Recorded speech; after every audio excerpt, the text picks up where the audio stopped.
Good afternoon, guys. Welcome to Football with Brownie. Hope you're well, keeping safe, keeping each other safe, and spreading the love during this pandemic because we all need a little bit of loving, guys. We all need a little bit of loving. Now, before I go any further, please like, share, and most importantly, subscribe to the channel. Remember, subscription is free if you haven't done it yet, and hit that subscriber button right now. Okay. Thankfully, international football break is over, and we're back to the grind of the football season, club football season. And on Sunday, 2 o'clock in the afternoon, or 2:30 I should say, Cardiff entertained Nottingham Forest, which could be a tricky game, I think, for Cardiff, but maybe I'm thinking of past Nottingham Forest teams. Anyway, Mick McCarthy was doing a press conference earlier, or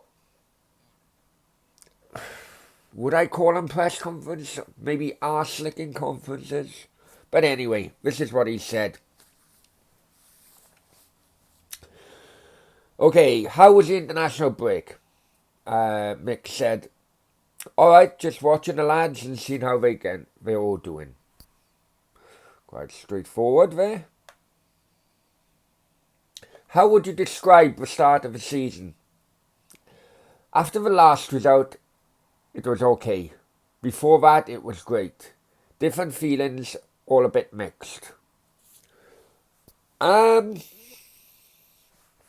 Personally, even before the last result, which obviously was Bristol City at home, which we lost, even before the last result, I think the quality of the opposition, which we have dropped points to,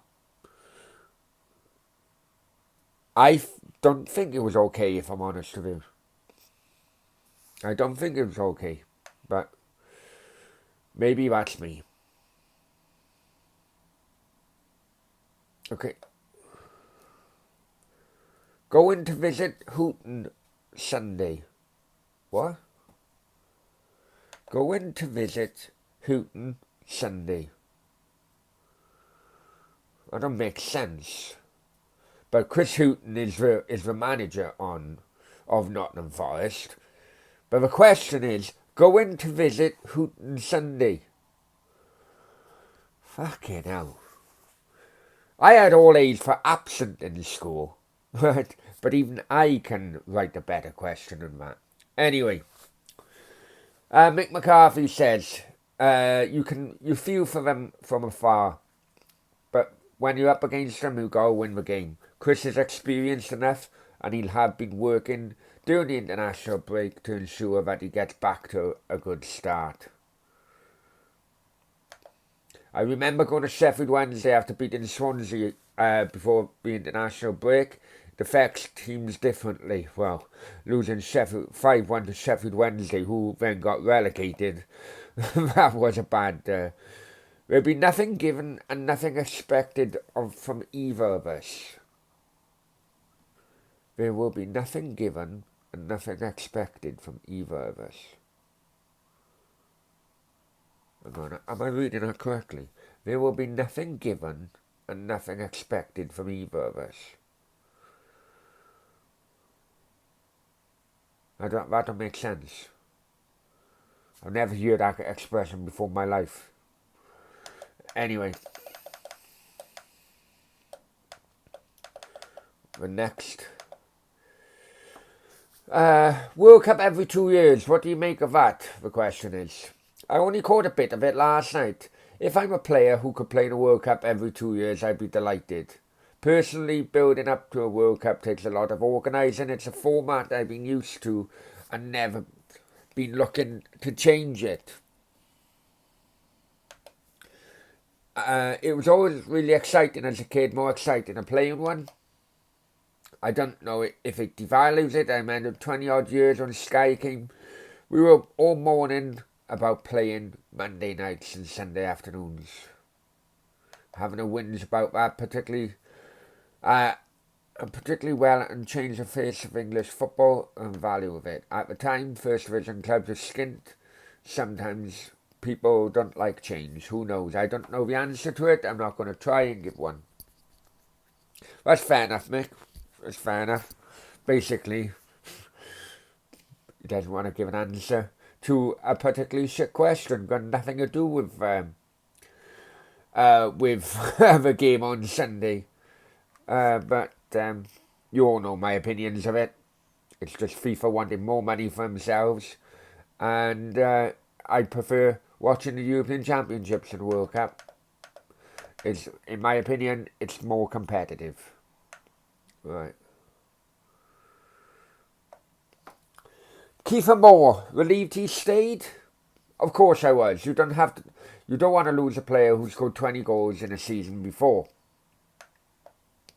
I'm delighted. I'm sure Kiefer would have been interested in playing in the Premier League. Of course he was.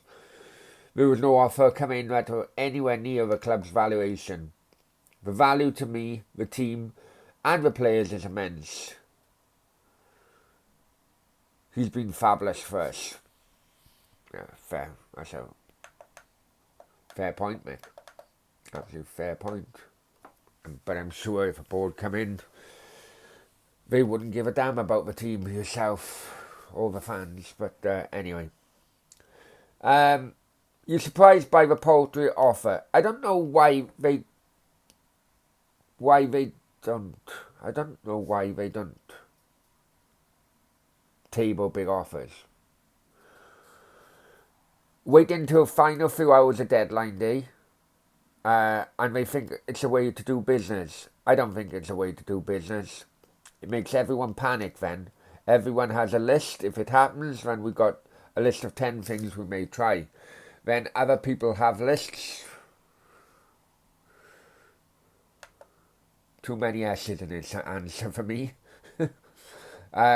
Just seems crazy to me. If you want to try and go out and get them, if you want someone, you go out and get them. If you really desire that player, he's going to make a difference, you go and get them early, said McCarthy. That's a fair point. But it's not like that anymore. Many occasions, especially with bigger players, they wait until the end of the transfer window to see what offers is on the table as a whole. Anyway, this division looks open early on. Let's hope so. We all have a chance. The top two are particularly strong with his squads, and they will strengthen in January if needs be. Looking at the league, we are playing Chris Hooton on 1 point. I don't see them being there. Looking at the league, we are playing Chris Hooton on 1 point. I don't see them being there. What? I've been in the Championship long enough to know it's all sorted itself up. I've been in the Championship long enough to know it's all sorted itself out already. Completely. Surely this is written incorrectly.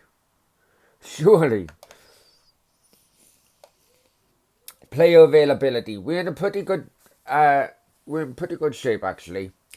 Some are coming back today from international duty. None of them are injured. Kieran Brown played on Wednesday, so he will have a full recovery day.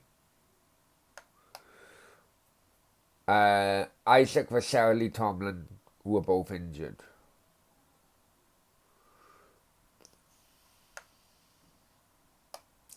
News on Vassell and Tomlin. Not for back in the team, no. Are you surprised to see Nottingham Forest where they are? They've had issues with COVID. You can have a bad result and it can be followed by another one. They're not played badly. And they are where they are. They've not become a bad team, and Chris is not a bad coach. I'm worried, not for Chris but for us, because all our players will be smart in. Just jump down. All our players will be smart in. No one will be turning against Chris because he's a great guy. I'm worried, not for us, not for Chris, but for us, because all our players will be smart. And what does that actually mean? I don't know. Right. Colwell and Harris come back with a spring age step. A big couple of weeks for them.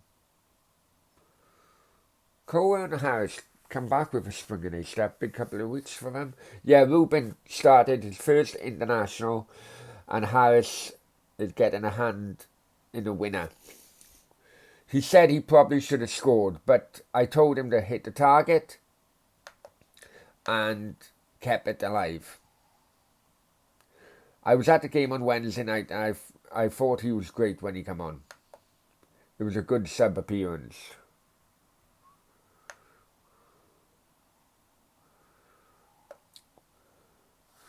Seeing them play is justification for your academy and under 23s? For sure. Ruben got his debut last year. Sadly, we missed out on Isaac Davis. He would have been in and around it. It's the work TC does with them, especially Mark. It's great. It's nice when the other academy lads see them get their first team and international cap. It's great for them and great for the club.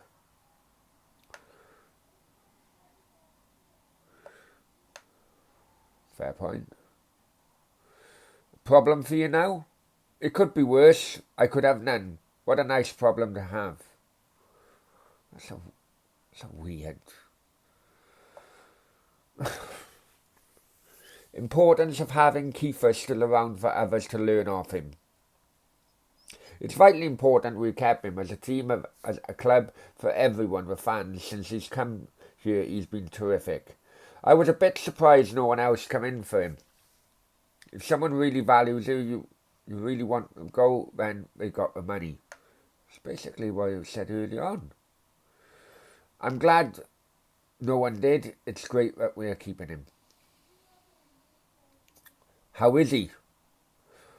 His first day back was yesterday. I know he looks after himself, but he's not been football training. He missed a bit beforehand, having had COVID. He come back. He had his game against Bristol City. This was his first day back, really. He can't be up to full speed. He's not been on the grass and doing football training. I'd expect him to be wanting to get 20 goals and showing everybody what they've been missing. Now that comes across to me as if he may not be starting on Sunday.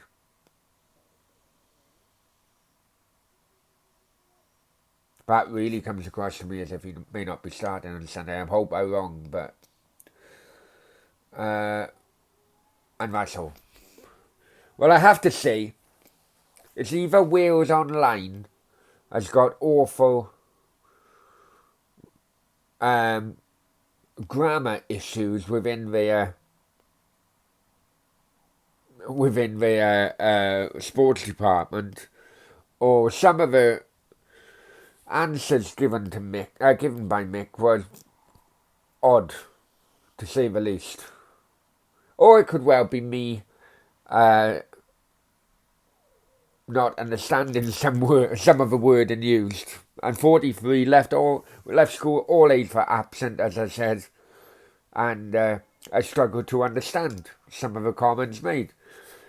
Anyway, put your comments down below what you think of that. Absolute rubbish press conference again.